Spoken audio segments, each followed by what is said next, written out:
Hello दोस्तों, आपको स्वागत है आपके यूट्यूब चैनल स्मार्ट क्लासेस में। पढ़ाने से पहले मैं एक बात आप लोग को जरूर बताना चाहूँगा कि प्लीज़ मेरे चैनल को सब्सक्राइब, लाइक एंड शेयर जरूर कीजिएगा।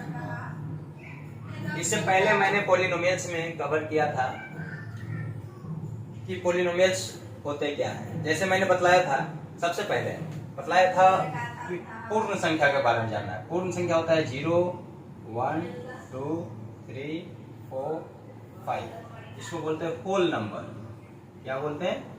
Whole number. ब्रैकेट संख्या में 0 को सम्मिलित कर देते हैं तो होल नंबर बन जाती है। और इसी का एक और नाम है, इसको ही हम बोलते हैं, इसी को हम बोलते हैं अऋणात्मक पूर्णांक। अऋणात्मक पूर्णांक 0, 1, 2, 3, 4, 5 कुछ नहीं, क्योंकि हम जानते हैं ये 0 है ना, ये 0 को अऋणात्मक भी बोलते हैं और अधनात्मक भी बोलते हैं। बट 0 न तो धनात्मक है और न ही ऋणात्मक। 0 इज नाइदर नेगेटिव और नॉट पॉजिटिव, बट अऋणात्मक और अधनात्मक पूर्णांक है। इसलिए बहुपद में जो बहुपद व्यंजक सबसे पहले आपको व्यंजक जानना है। तो व्यंजक में आपको बताया था कि चर और अचर दोनों का संयुक्त रूप होता है, जो प्लस माइनस चिन्हों के द्वारा सुसज्जित की हुई रहती है। लेकिन उसमें चर का घात क्या होगा ये मेंशन नहीं रहता है। हाँ, लेकिन चर का घात वास्तविक संख्या होनी चाहिए। वास्तविक संख्या में पूर्णांक अपूर्णांक दोनों आ जाता है, परमेय अपरमेय दोनों आ जाता है। बट बहुपद बोलेंगे तो बहुपद का एकमात्र ही नियम है कि जो उसमें चर उपस्थित रहेंगे उस चर का घात सिर्फ अऋणात्मक पूर्णांक चाहे पूर्ण संख्या 0, 1, 2, 3, 4, 5 ऐसे होना चाहिए। चर अचर के बारे में आपको हम बतला दिए थे कि सपोज दैट मानते हैं x प्लस वाई बराबर हम 7 देते हैं और 3 प्लस 4 बराबर 7। इसको हम बोलते हैं 3, 4। 3 कहीं भी जाएगा, कहीं भी ले जाइए, 3 को 3 ही बोलेंगे, 4 को 4 ही। मान नहीं बदलता है, 3, 4, 7 ही आता है। देखिए x y जोड़ने पर 7 आ रहा है। इसका मतलब अगर x मैं 5 रखता हूँ तो y कितना रखेंगे? 2, तब जाके तो 7 आएगा ना, तभी तो 7 आएगा ना।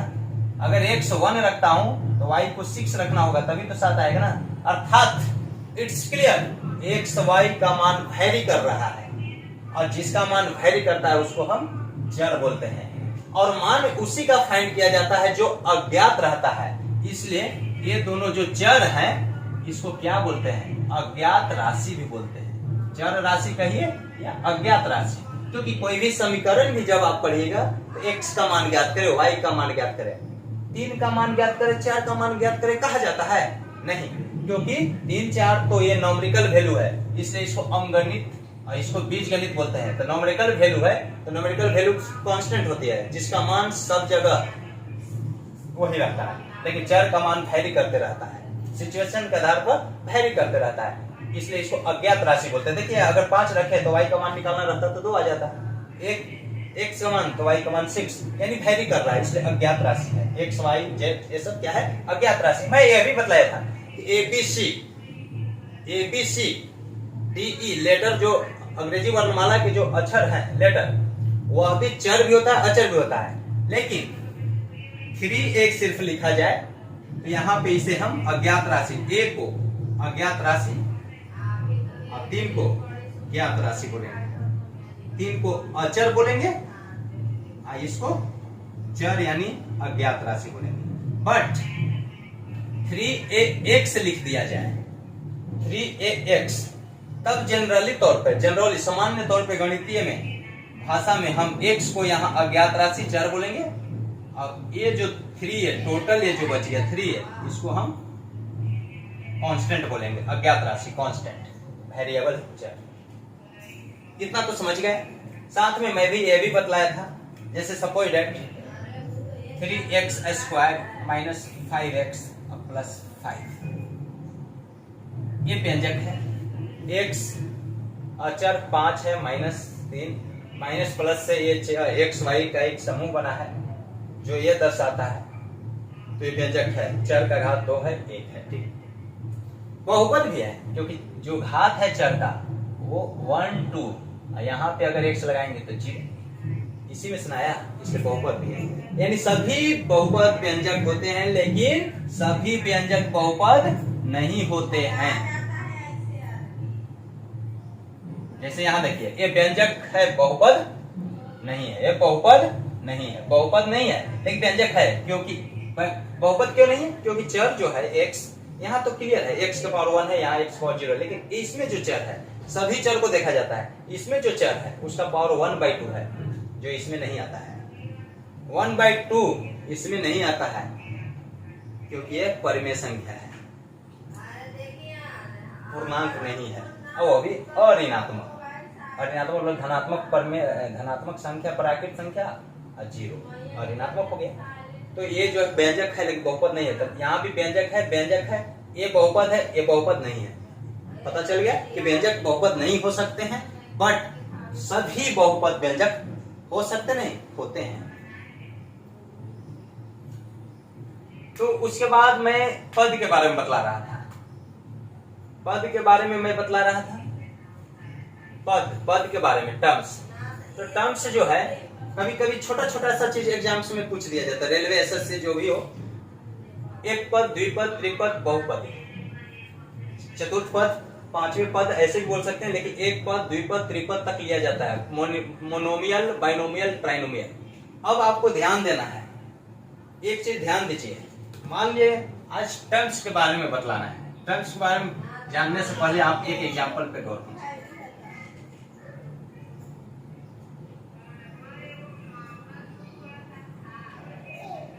इसे देखिए, टर्म्स हमने बतलाया है, टर्म्स मैंने बतलाया हूं कि टर्म्स को अलग प्लस और माइनस साइन के द्वारा होती है। चर और अचर का जो एक संयुक्त रूप रहता है, प्लस माइनस से अलग किए जाते हैं पद, गुना और भाग से नहीं।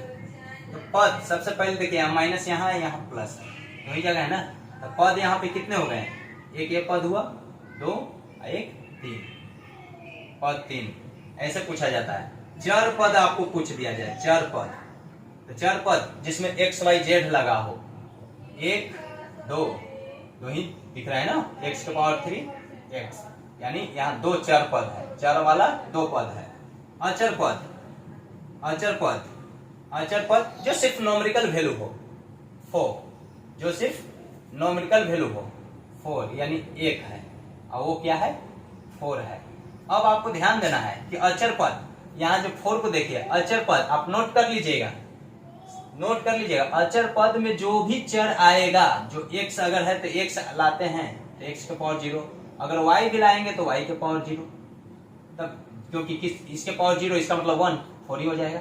यानी ध्यान देने योग्य बातें हैं कि अचर पद में उपस्थित चर का घात सदैव 0 रहता है। यानी जिस पद में चर का घात 0 हो वो अचर पद कहलाता है। दूसरे एग्जांपल को लेते हैं, आप कमेंट करके भी बताइएगा। 3x³ minus 5x plus 4a। यहाँ पे आपको बतलाना है पद कितने हैं, 1, 2, 3 बतला दीजिएगा। चर पद कितने हैं, 1, 2, a को भी बतलाइएगा, लेकिन यहाँ गलत हो जाएगा। a को चर पद नहीं मानेंगे, क्योंकि x दिया हुआ है तो जनरली तौर पर x, y, z ही होते हैं चर। उस स्थिति में ये कांस्टेंट वैल्यू में ही गिनी जाएगी, इसलिए चर पद यहाँ पे 2 ही कहलाएगा। और अचर पद, ये अचर पद हो जाएगा।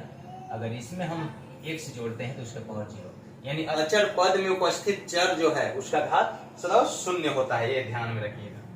अब आपको ध्यान देने योग्य बातें ये है। एक एग्जांपल और मैं लिखता हूं,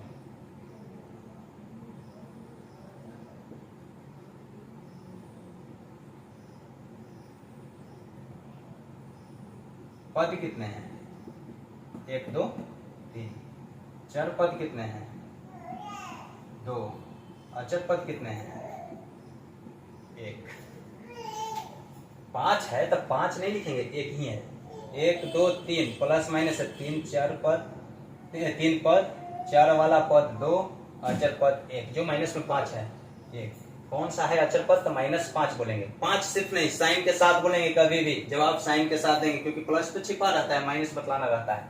अब आपको ध्यान देना है, ये क्या बहुपद है, हम बहुपद पढ़ने जा रहे हैं। ये व्यंजक है, तो व्यंजक का भी तो पद होते हैं, इसलिए व्यंजक में चर पद पद ये सब मैंने बतलाया, ये बहुपद में बतलाया। लेकिन आपको पूछ दिया जाए अगर बहुपद है तो पद बताएं, चर पद बताएं, यहाँ पे इट्स नॉट, ये नॉट पॉलिनोमियल, ये नॉट पॉलिनोमियल है, तो पॉलिनोमियल है ही नहीं, क्योंकि इसमें जो चर है उसका पावर 1/2 भी है, जो एक अऋणात्मक पूर्णांक नहीं है, पूर्ण संख्या नहीं है। दोस्तों अब देखिए, पद को अलग की जाती है प्लस और माइनस साइन से, मालूम है। अब यहाँ पे व्यंजक के बारे में पढ़ सकते हैं, तो एक पदीय व्यंजक, द्विपदीय व्यंजक, त्रिपदीय व्यंजक। बहुपद के बारे में मेनली पढ़ रहे हैं, तो एक पदीय बहुपद, द्विपदीय बहुपद, त्रिपदीय बहुपद, बहुपदीय बहुपद। कहने से ही पता चल रहा है, जिसमें एक पद होते एक पदीय, 2 पद हो तो द्विपदीय, 3 पद हो तो त्रिपदीय, और 4 पद हो तो, 5 पद हो तो, 6 पद हो बहुपदीय। ठीक, अब ध्यान देना है, पद हो, एक पद, 2 पद, 3 पद, पद होना चाहिए। चर से मतलब नहीं है कि एगो चर, 2 चर, 3 चर, अंडरस्टैंड, ये ध्यान में रखिएगा। जैसे देखिए, मान लिया सपोज दैट मैं x लिख दिया, बहुपद है, x के पावर आपको देखना है 0 1 2 3 4 5 में रन, बहुपद के बारे में बतला देते हैं। एक पदीय बहुपद हो गया। 3x लिख दिया, एक पदीय बहुपद है जिसमें 3 कांस्टेंट है, x वेरिएबल है। 3xy लिख दिया, 2 चर वाला एक पदीय बहुपद है, चर है 2 x y, लेकिन एक पदीय बहुपद है, समझे, इसका पावर 1 1 ही है। अगर पूछ दिया जाएगा कि बहुपद 3xy बहुपद का पावर क्या है, घात क्या है, तो जब गुना में 2 चर रहेंगे तो पावर को जोड़ के जवाब देते हैं 1 1 2। घात के बारे में आगे डिस्कस करेंगे, पहले पद देख लीजिए। 3x plus 5x, 3x plus 5x, कितने पद हैं, 2 पद, गलत। जब सजातीय हो तो उसको जोड़कर जवाब देते हैं, 5 और 3 8x हो जाएगा, यानी एक ही पद है, समझे। इस तरह से सपोज दैट मान लेते हैं 3x plus 5x by 9y, ये कितने पद हो जाएंगे, इसका मतलब अलग अलग दोनों में भाग लगेगा, लेकिन ये दोनों तो ऐड हो रहे हैं ना, सजातीय है ना, तो 8x बाई 9y, डिवाइड में उससे मतलब नहीं है, घात बतलाना हो तो पावर को घटा के जवाब देंगे, लेकिन 8x बाई 9y है, प्लस माइनस इसमें नजर आ रहे हैं, नहीं तो एक ही पद है, लेकिन 2 चर वाला है, x और y 2 चर वाला है। तो इस तरह से एक पदीय बहुपद हो गया, क्योंकि बहुपद इसलिए कह रहे हैं, एक पदीय बहुपद हो गया। लेकिन यहाँ पे आपको ध्यान देना है, ये बहुपद नहीं हुआ, ये बहुपद नहीं होगा, ये बहुपद नहीं होगा, क्योंकि y ऊपर जाएगा तो माइनस में जाएगा, व्यंजक सिर्फ होगा, ये व्यंजक हम बोलेंगे, बहुपद नहीं बोलेंगे, ध्यान दीजिएगा। इसे हटा दे रहा हूं। द्विपद, द्विपद के बारे में एग्जांपल देखिए। द्विपद 3x प्लस 4y प्लस से 2 पद, 5x square minus 7y 5z, द्विपद। 3a minus 5b, 1 1 2 पद। 3a plus 8a minus 7b, कितने होंगे, 1 2 3 पद नहीं कहेंगे क्योंकि ये दोनों ऐड हो सकता है, 8 और 3 11, ये हो जाएगा माइनस 7b, 2 ही चर है a और b, इसे द्विपद ही कहलाएगा। तो 2 पद है, प्लस माइनस से ही अलग होते हैं, 2 पद है, 1 1 2 1 1 2, इस तरह से द्विपद। त्रिपद 3x square minus 5x plus 7, इस 3 पद में आ जाएगा, त्रिपद में आ जाएगा, 3 पद है। आपको ये ध्यान देना है, 3 से ज्यादा वाले पद हो जाएंगे तो आप उसे बहुपदीय बहुपद में काउंट करेंगे। अब ध्यान देने की योग्य बातें हैं कि सिर्फ ये देखिएगा कि सजातीय चीज को जोड़ते हैं और घटाते हैं, तो जोड़ घटाकर ही जवाब देना है। ये नहीं कि अलग अलग लिख देंगे 3x प्लस 5x, तो 2 को नजर आया 2 पद बोल देंगे, गलत हो जाएगा, एक पद है ये जुट सकता है, जोड़ देंगे तब जवाब देंगे, और तब देखेंगे प्लस माइनस से अलग अलग कितने पद हैं। ठीक, ये पद के बारे में आप समझ गए। ठीक दोस्तों, थैंक यू। आज क्लास में यहीं पे समाप्त करता हूँ, नेक्स्ट पढ़ेंगे प्रारूप। और दोस्तों मैं कहना चाहूंगा कि आप मेरे चैनल को सब्सक्राइब जरूर कीजिएगा, लाइक शेयर एंड सब्सक्राइब जरूर कीजिएगा।